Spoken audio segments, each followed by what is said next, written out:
Hello everybody, అందరికీ నమస్కారం.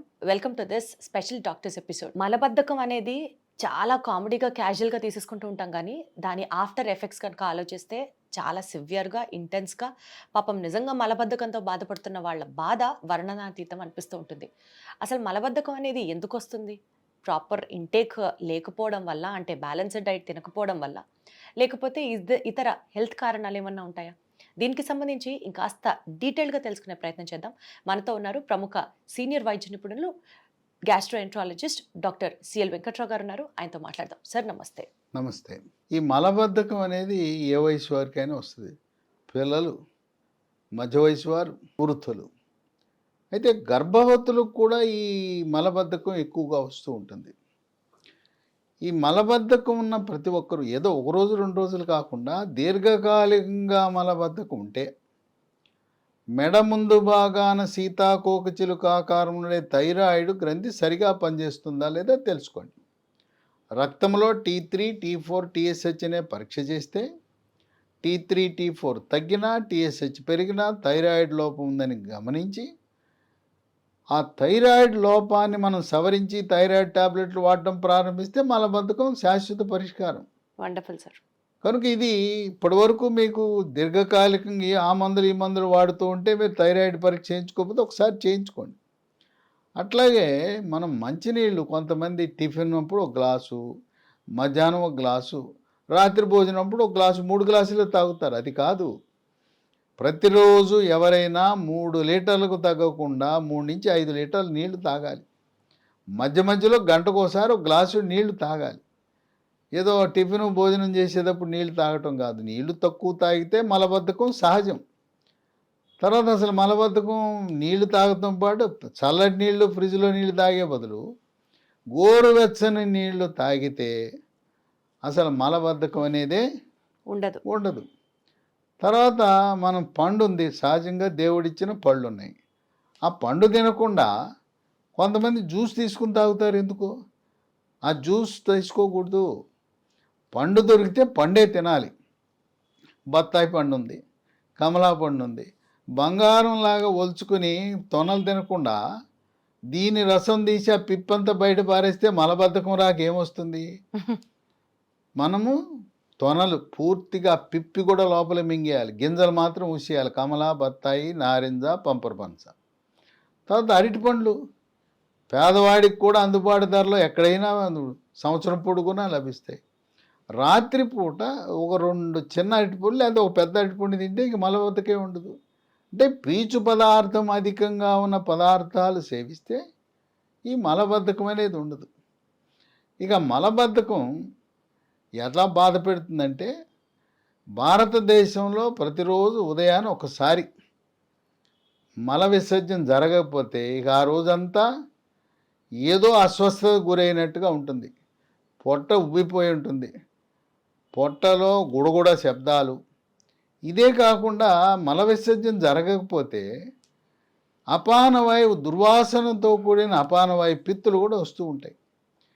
కనుక దీన్ని ఈ మలబద్ధకాన్ని సకాలంలో నివారించకపోతే ఈ సమస్యలు ఇంకా ఉన్నాయి. వాళ్ళ మొలలు అంటాం, పైల్స్. ఈ పైల్స్ ఎందుకు వస్తాయి? మలబద్ధకం వల్ల వస్తాయి. పైల్స్ అనగా మల విసర్జన సమయంలో నొప్పి లేకుండా చుక్కలు చుక్కలుగా కానీ ధారగా కానీ పిచ్చికారి కొట్టినట్టు రక్తం పోతూ ఉంటుంది. ఎప్పుడైతే మలబద్ధకాన్ని నివారించామో మొలలు ఆటోమేటిక్గా అయ్యే తగ్గిపోతాయి. ఇక కొంతమంది మల విసర్జన చేసేటప్పుడు తీవ్రమైన నొప్పి వస్తుంది, నరకం కనపడుతుంది. దాన్ని ఫిషర్ అంటారు. ఫిషర్ అంటే అక్కడ ఆ మలద్వారం దగ్గర చిన్న చీలిక, చర్మం చీలి నొప్పి కనపడుతుంది. ఈ ఫిషర్ రావటానికి, పైల్స్ రావటానికి కారణం మలబద్ధకం. ఇంకా కొంతమందికి ఒక చెడు అలవాటు ఉంది. మలం సరిగా రావటం లేదని చెప్పి వేలు పెట్టి తీసుకునే అలవాటు ఉంది. ఇది చాలా చెడ్డ అలవాటు. ఎవ్వరు కూడా మలాన్ని వేలుతో తీయటానికి ప్రయత్నమే చేయకూడదు. అలా చేస్తే లోపల పుండు ఏర్పడి క్యాన్సర్ వచ్చే అవకాశం ఉంటుంది. ఇది ఎక్కువగా మానసిక ఒత్తిడి, కుంగుబాటు, టెన్షను, డిప్రెషను, కోపతాపాలు, చిరాకు పరాకుండి ఈ మానసిక ఇబ్బందులతో సతమతమవుతున్న వారు ఇలాంటి పని చేస్తుంటారు. ఈ మానసిక సమస్య ఉన్న వారికి ఈ మలబద్ధకం, ఒకరోజు మలబద్ధకం ఉంటుంది, రెండో రోజు విరోచనం. ఎట్లా ఉంటుందంటే జిగురుగా పడిపోతుంటుంది. సోమవారం నాడు మలబద్ధకం, మంగళవారం నాడు విరోచనాలు. అది వాళ్ళ పరిస్థితి. ఇంకోటి ఏంటంటే ఇరిటబుల్ బౌల్ సిండ్రోమ్ ఉన్నవాళ్ళు వాళ్ళు ఎక్కువ సమయం టాయిలెట్లోనే గడిపేస్తుంటారు. వాళ్ళ ఇంట్లో ఎవరైనా ఒకడు ఉంటే ఐబిఎస్ ఉన్నవాళ్ళు ఇక మిగతా వాళ్ళ పని నరకమే. ఎందుకంటే వెళ్ళాడంటే అరగంట గంట సేపు కూర్చుంటాడు. రోజుకి 5 సార్లు 6 సార్లు వెళ్తారు. వెళ్తే పోనీ ఏమైనా మలం వస్తుందా అంటే రాదు, ఏదో కొద్దిగా జిగురు పడుతుంది. కనుక ఈ మలబద్ధకం అనేది చాలా మనిషిని కుంగదీసేస్తుంది. ఆ రోజు పని చేసుకోలేరు. కనుక దీనికి ఒక శాశ్వత పరిష్కారం అవసరం. సహజ సిద్ధమైన పద్ధతులు చెప్పాను. దాంతోపాటు కొన్ని హెర్బల్ ఉత్పత్తులు, ఒక లీ ఫార్మా అనే కంపెనీ డైజీలాక్స్ అనే ఒక సిరప్, ఇది ద్రవం, టానిక్ లాంటిది, దీన్ని తయారు చేశారు. దీంట్లో అన్నీ కూడా ఏ రసాయనాలు ఉండవు. తయారీలో రసాయనాలు లేవు, లేదు దీని ప్యాకింగ్లో కానీ రంగు రుచి వాసనకు కానీ రసాయనాలు వాడరు. ఇది ఈ యొక్క మలబద్ధకాన్ని నివారించడానికే కాక ఈ ఐబిఎస్ ఉన్నారు దాన్ని నివారించడానికి, తర్వాత కొంతమంది గ్యాస్ ట్రబుల్ కూడా ఉంటుంది. మలబద్ధకంతో కలిసి ఉన్న గ్యాస్ ట్రబుల్ కూడా నివారించబడుతుంది. దీంట్లో ఒక 9 అమూల్యమైన మూలికలు ఉన్నాయి. దేవుడు మనకిచ్చిన వరం. ఈ మూలికలు మనకు తెలిసిన మూలికలే, మన గ్రామాల్లో ఉండే మూలికలే, మన అడవుల్లో ఉండే మూలికలే. కొన్ని అయితే మన ఇంట్లో వంటింట్లోనే ఉంటాయి.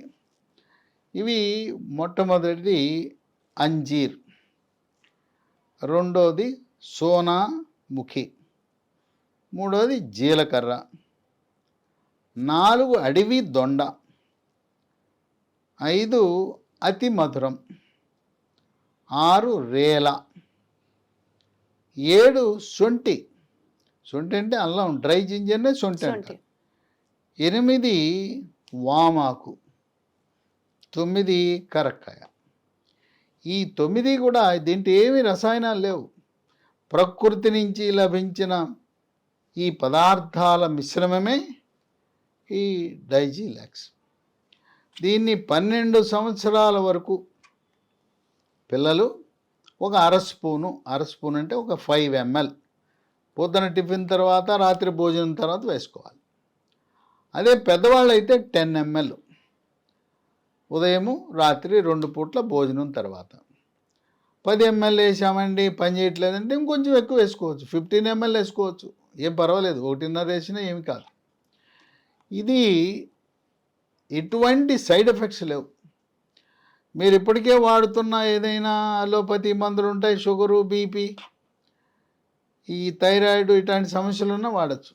ఇంకొక విషయం ఏంటంటే దీర్ఘకాలికంగా షుగర్ ఉంటే, ఒక 5 ఏళ్ళు 10 ఏళ్ళు 15 ఏళ్ళు షుగర్ ఉంది, వాళ్ళకి పేగులకు, పెద్ద పేగుకు సరఫరా చేసే నాడుల్లో కొంత బలహీనత ఉంటుంది. అందువల్ల షుగర్ ఉన్న వాళ్ళకు కూడా మలబద్ధకం వచ్చే అవకాశం ఉంది. అటువంటి మలబద్ధకాన్ని కూడా ఈ డిజీలాక్స్ అనేది పూర్తిగా ఉపయోగపడుతుంది. ఇది కొత్తగా వచ్చింది మార్కెట్లోకి, ఎక్కడ పడితే అక్కడ దొరకదు. అందుకని మీరు దీన్ని పొందాలంటే, దీన్ని ఉపయోగించాలంటే అమెజాన్కి ఆర్డర్ పెట్టచ్చు.